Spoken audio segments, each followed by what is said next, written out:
Assalamu alaikum dear students. Hope you all are fine.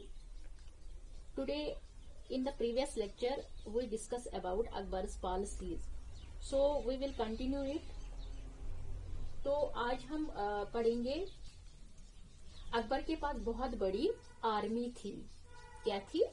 Army. तो उसके पास बहुत पैसा भी था और जो भी लोग उसके यहाँ काम करते थे वो बहुत लॉयल थे. किसके पास?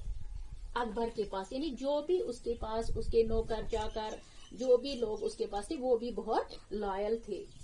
लेकिन 17th end of 17th century end of 17th century end of 17th century में क्या हुआ?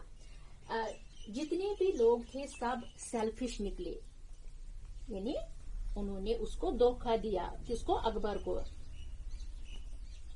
सेल्फिश निकले. यानी पहले जो अकबर की आर्मी थी वो अकबर बहुत पैसे वाला था, जो उसके लोग थे वो भी बहुत लॉयल थे. लेकिन एंड ऑफ 17th सेंचुरी वो सारे लोग जो उसके थे वो सेल्फिश निकले. अपना अपना काम देखते थे. जितने भी नोबल्स थे, कौन?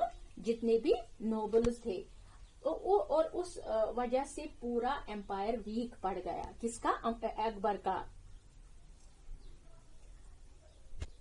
एम्पायर ऑफ अकबर वो सारा क्या पड़ गया? वीक, यानी कमजोर पड़ गया. तो अगर अकबर जब फतेहपुर सिकरी आपको पता है कहाँ पे है? वो दिल्ली में है. फतेहपुर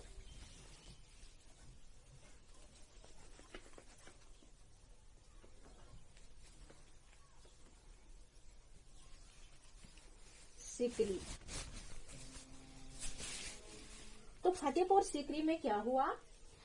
यानी अकबर जो है ये फतेहपुर सिकरी में रहता था 1570s में. ये कब की बात है? 1570s में जो अकबर था वो फतेहपुर सिकरी में रहता था इन 1570 में. तो उसने सोचा कि रिलीजन पर भी कुछ डिस्कस होना चाहिए. किसने कहा? अकबर ने. रिलीजन पर भी कुछ डिस्कस होना चाहिए. तो उसने सभी रिलीजन के लोगों को बुलाया. जैसे कि उसने किस किस रिलीजन, यानी जो बहुत सारे डिफरेंट टाइप्स ऑफ रिलीजन्स थे, उसने बहुत सारे रिलीजन्स के लोग बुलाए. फॉर एग्जांपल उसने एक रिलीजन, उसने उलमा बुलाए, जैसे कि जो कि मुस्लिम का है, उलमा. दूसरा ग्रुप जो उसने बुलाया ब्राह्मण्स. तीसरा जो उसने बुलाया वो था जीसूट प्रीस्टस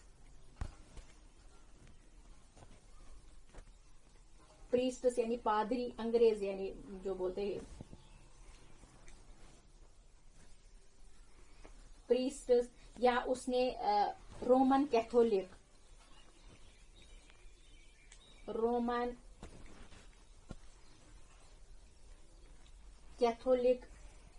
एटसेट्रा. इसने बहुत सारे जो रिलीजन है उनके बहुत सारे लोग उसको बुलाया. बहुत सारे रिलीजन पीपल को बुलाया, जैसे कि उलमास को बुलाया, ब्राह्मण्स को बुलाया, या जीसस प्रीस्टस को बुलाया, रोमन कैथोलिक्स को बुलाया. तो इनको बुलाकर उसने क्या? उसने एक मीटिंग की. किसने? अकबर ने. उसने मीटिंग की इनके साथ. कहाँ पे मीटिंग इसने की? इसने किया, उसका नाम था इबादत खाना. मीटिंग उसने बुलाई कहाँ पे? किस जगह पे? इबादत खाना.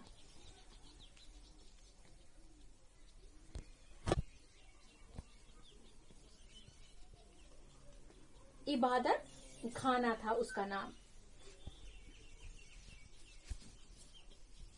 इबादत खाना. तो इबादत, अगर आपसे पूछा जाए कि सभी धर्म के लोगों को कहाँ बुलाया गया था? कहाँ? इबादत खाना में. कहाँ पे बुलाया गया था? इबादत खाना में. तो उसका आंसर आप बच्चों लिखना. उसका आंसर है इबादत खाना.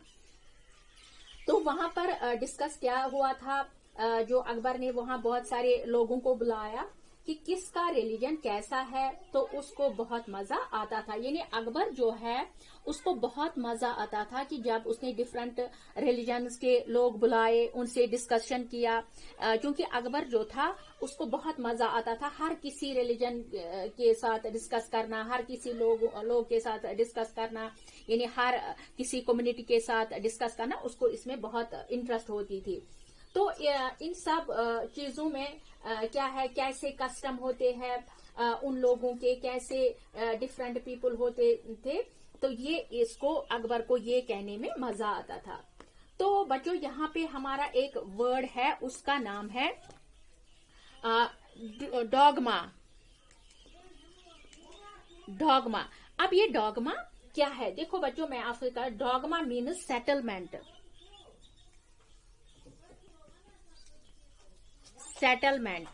سیٹلمنٹ اور انٹرپشن اور انٹرپریٹیشن.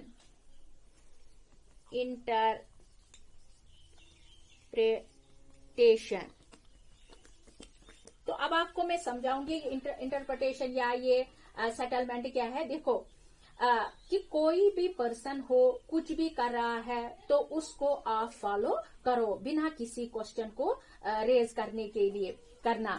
یعنی آپ اسے کوئی بھی کوشچن نہیں پوچھ سکتے ہو, ایسے ہی آپ اس کو فالو کرو. آپ کو کوئی کوشچن نہیں کرنا ہے اس کو کہ یہ صحیح ہے یا غلط ہے, یعنی اس چیز کو فالو کرو تو اس کو بولتے ہیں ڈوگما. آیا سمجھ میں؟ یعنی اگر آپ کسی پرسن کو یعنی فالو کر رہے ہو, اس کو آپ کو نہ کوئی کوشچن اس سے پوچھنا ہے کہ یہ آپ کیسے ہو, آپ غلط ہو, صحیح ہو, کیا ہو, یہ آپ کو اس کے ساتھ کچھ نہیں ہے, بلکہ صرف اس چیز کو فالو کرو تو اس کو بولتے ہیں ڈوگما. یعنی بنا پوچھے پاچھے کسی پرسن کو فالو کرنا اس کو بولتے. یعنی in other words we can say dogma means a settlement اور an interpretation declared as authoritative with the expectation that it would be followed without question.